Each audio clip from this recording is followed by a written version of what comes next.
de 1959.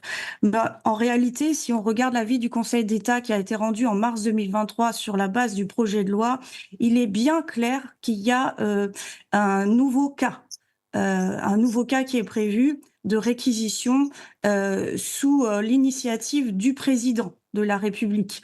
Et ce nouveau cas, c'est la menace de nature à justifier la mise en œuvre des engagements internationaux de l'État en matière de défense.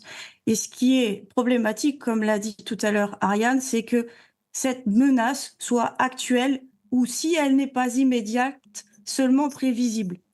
Alors, vous l'avez très bien dit. Donc là, on voit quand même la gravité de cette mesure, de cette nouvelle mesure, puisque c'est à l'initiative du président de la République.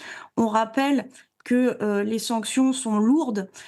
Si on refuse de déférer à une demande de recensement uniquement des personnes, des biens et des services, qu'on refuse de répondre à une convocation pour des essais ou des exercices, qu'on refuse le blocage, c'est potentiellement 1 an de prison, 15 000 € d'amende.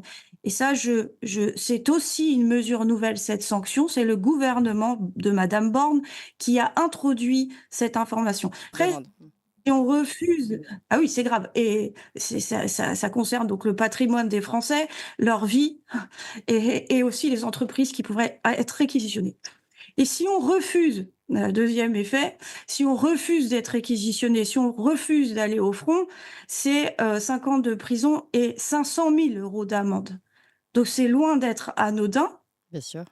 On parle quand même de réquisition en cas de menace actuelle ou prévisible et sous l'initiative du président de la République, sans véritable garde-fou.